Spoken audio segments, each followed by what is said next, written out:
Allez mon gros, tu sais ce qu'il y a à faire, hein? Mise en place solide, sortie de barre et on renvoie fort. Ce que tu viens de voir, c'est un mix entre du self-talk et de la visualisation.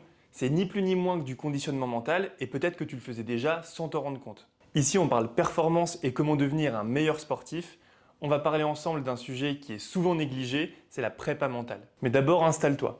Pour comprendre pleinement ce dont on va parler aujourd'hui, petit point important sur la physiologie et le rôle du système nerveux au sein de tes performances, c'est parti. Si ton corps c'est le véhicule avec lequel tu vas t'entraîner, alors le système nerveux central c'est vraiment le pilote. Il faut qu'il puisse appuyer au bon bouton, au bon moment si tu veux vraiment performer. Pour simplifier aujourd'hui, on va imaginer que le système nerveux il fonctionne avec un interrupteur on-off. En mode on, ton système nerveux sympathique va s'activer. C'est le côté un petit peu excitant du système nerveux autonome.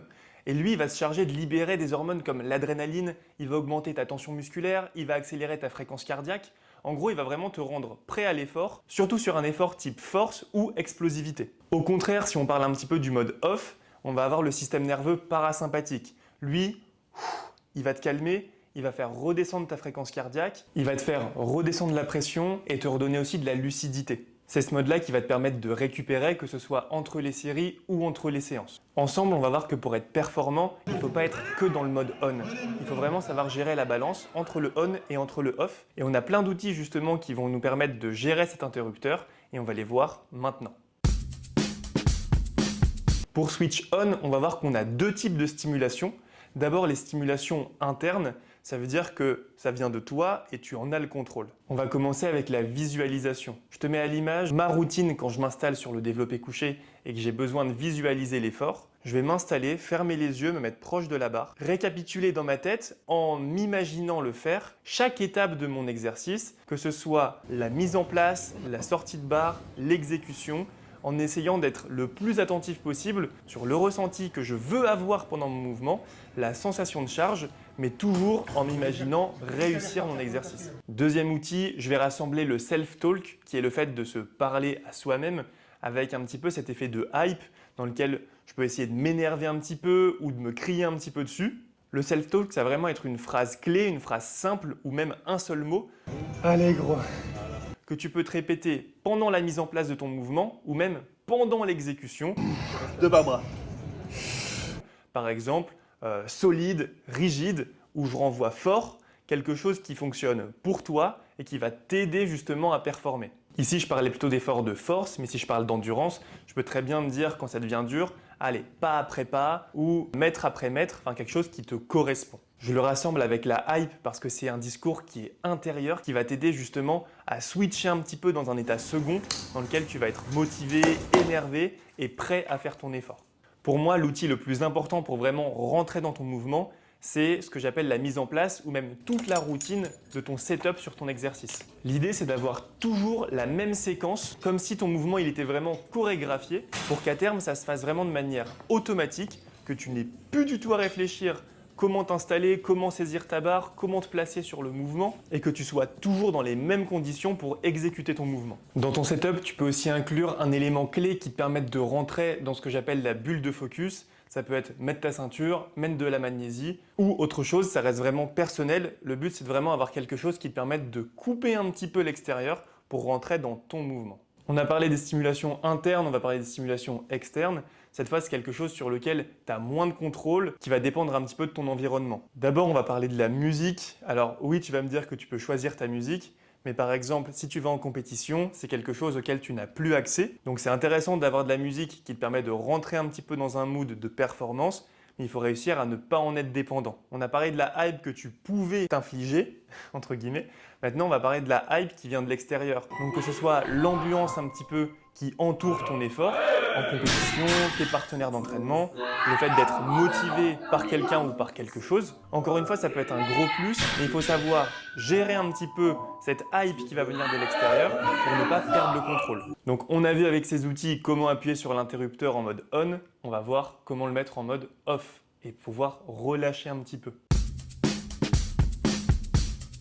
Je te rappelle, c'est important de savoir appuyer sur ce mode off, que ce soit entre les séries au sein de ta séance et même entre les séances pour être capable de récupérer pleinement et faire un petit peu descendre la pression. D'abord, on va parler pendant ton entraînement ce que tu peux mettre en place. Ça va être des choses qui sont assez simples, mais par exemple, marcher entre les séries avec des respirations qui sont plus calmes. Ou on parlait tout à l'heure de musique. Ici, je vais pouvoir baisser le volume de ma musique et aussi mettre des musiques qui sont moins énervées sur quelque chose de plus doux pour te permettre de relancer aussi la machine quand tu vas repartir sur ta série de travail avec un petit peu une dissociation de tel type de musique pour l'effort et tel type de musique pour redescendre. Ça, c'est vraiment important que ça puisse te correspondre, de ne pas calquer sur le voisin et avoir quelque chose dans lequel tu puisses un petit peu activer presque sur demande. Avant de repartir sur un effort, une fois que tu es redescendu un petit peu entre tes séries, je t'invite à te donner assez de temps, c'est-à-dire 30 secondes, 1 minute, pour pouvoir rentrer dans ta bulle à nouveau et ne pas vouloir switcher on-off beaucoup trop rapidement. Voilà, ça ne prend pas 2-3 secondes, ça va prendre la routine de setup, l'installation. Mais du coup, ces outils ils sont aussi là pour être utilisés dans le bon timing et ne pas se dire « j'ai mes outils, je peux les utiliser d'une seconde à l'autre ». Il faut que ça puisse s'harmoniser. Maintenant, en dehors des séances, ça va être aussi ultra important de savoir déconnecter. Forcément, on va parler récupération avec le sommeil et tout ce qui peut optimiser ta récup. Je te parlais de pression et de stress. On va faire en sorte de souffler un petit peu, appréhender nos performances et nos entraînements en étant cool en dehors des séances. Et pour ça, on va éviter d'arriver à toutes nos séances avec l'espérance de faire des perfs ultra élevés, ultra hautes. On ne pourra pas être toujours à 100% de niveau de performance. Donc ça, il faut l'accepter et il faut faire avec la forme du jour. Dans le même sujet, entre les séances, ne pas penser non-stop à un entraînement qui aurait été raté, à une compétition dans laquelle on aurait été en dessous.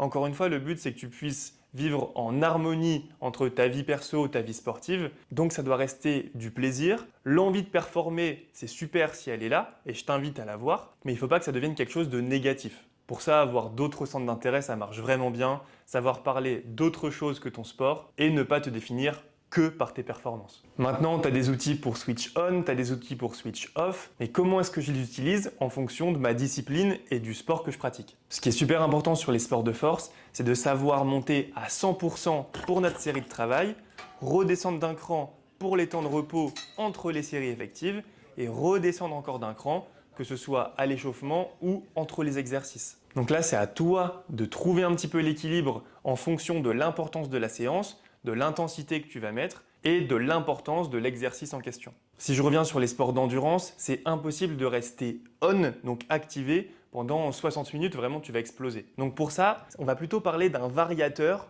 que d'un interrupteur 100 ou 0. Avec cette idée-là, on va essayer de rester 2 tiers on, 1 tiers off pour être performant dans l'effort, mais tout en restant lucide, savoir un petit peu où on en est en termes de distance ou en termes de chrono, et donc rester conscient dans le moment présent, mais sans exploser.